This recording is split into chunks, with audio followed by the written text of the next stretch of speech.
Сәлеметсіздер ме, балалар? Бүгінгі сабақтың тақырыбы сахна қызықтары, забавные истории, сцены.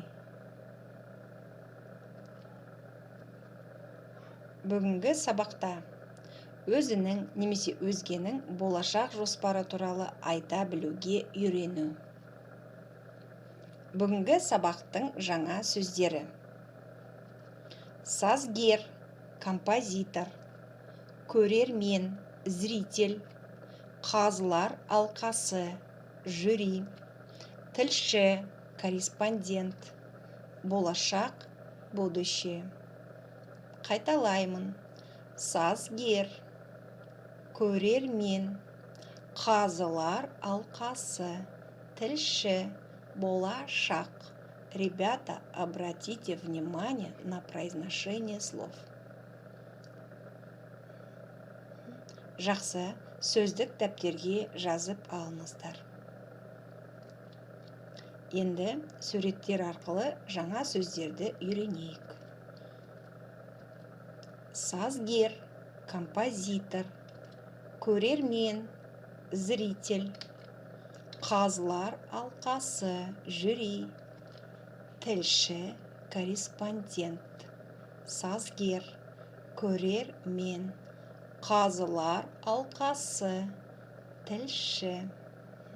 Жақсы, балалар, назар аударайық. 7-ші бет. Балалар, мына кестеде сендерге сөйлемдер берілген. Тыңдаңдар. Мен болашақта актер боламын. Я в будущем буду актером. Мен болашақта актер болғым келеді. Я хочу в будущем быть актером. Мен биші мамандығында оқимын. Я буду учиться на специальность танцор. Мен биші мамандығына оқығым келеді. Я хочу учиться на специальность танцор. Ребята, обратите внимание. В первом мен болашақта актер боламын. Мен биші мамандығына оқимын. Здесь предложения даны в ашық рай. В изъявительном наклонении. Мен болашақта актер болғым келеді. Мен биші мамандығына оқығым келеді. Вспомните, ребята, как образуются глаголы в желательном наклонении. С помощью суффиксов г, г, қ, қ и вспомогательного слова келеді. Мен болашақта актер болғым келеді. Я хочу быть актером. Я хочу учиться, оқығым келеді. Это желательное наклонение. Мы проходили это в первой четверти. Болғым келеді. Хочу быть. Оқығым келеді. Хочу учиться. Жақсы, балалар. Тыңдалым. Екінші тапсырма, 8-ші бет. Диалогты тыңда, түсініп оқы. Қазір, балалар, біз тілші, жеңіс, алтын, үшеуінің арасындағы диалогты оқимыз. Тілші: балалар, бүгін сендер тамаша өнер көрсеттіңдер. Ребята, вы сегодня отлично выступили. Өскенде кім боласыңдар? Жеңіс: сахнада өнер көрсету маған ұнайды. Болашақта актер боламын. Алтын: маған да сахнада ән айту өте ұнайды. Мен болашақта әнші және сазгер боламын. Тілші: сахнада өнер көрсету қиын ба? Сложно выступать на сцене. Жоқ, қиын емес. Бірақ мен бүгін сахнада құлап қала жаздадым. Но сегодня чуть не упала на сцене. Жеңіс: ал менің сақалым түсіп қала жаздады. А у меня чуть не отклеилась борода. Тілші: қазылар алқасындағы адамдарды танисыңдар ма? Ребята, вы знаете людей, которые в жюри? жеңіс. Әрине, олар өте танымал сазгерлер мен әншілер ғой.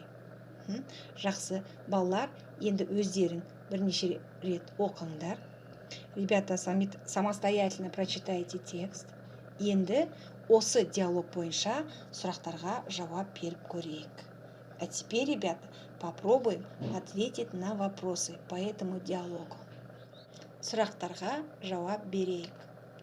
Балалар бүгін қалай өнер көрсетті? Как сегодня выступили дети? Жеңіс болашақта кім болғысы келеді? Алтын болашақта кім болғысы келеді? Қазылар алқасында кімдер болды? Кто был в составе жюри? Ребята, это задание вы мне отправляете голосовым сообщением. Назар аударайық. Құлап қала жаздадым, чуть не упал или упала. Ұмытып қала жаздадым, чуть не забыл или не забыла. Балалар, өткен сабақтарда біз жедел өткен шақты өткенбіз. Ребята, мы на предыдущих уроках проходили, очевидно, прошедшее время. Давайте вспомним, с помощью каких суффиксов образуется жедел өткен шақ. Иә, балалар, жедел өткен шақ бізде д, т және жіктік жалғану арқылы жасалады. Да, ребята, жедел өткен шақ у нас образуется с помощью суффиксов dd, tt и плюс личные окончания. Мен сахнада құлап қала жаздадым. Я чуть не упал на сцене. Сен сахнада құлап қала жаздадың. Сіз сахнада құлап қала жаздадыңыз. Ол сахнада құлап қала жаздады. Жақсы, балалар.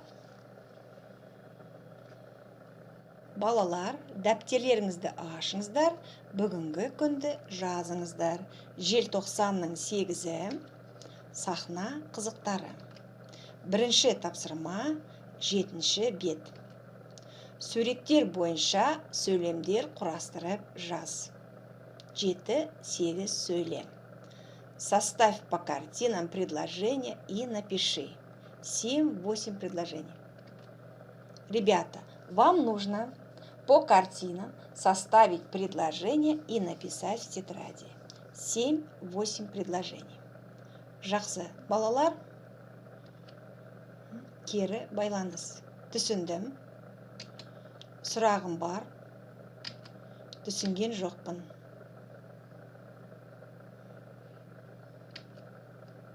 Сабақ аяқталды. Сау болыңыздар.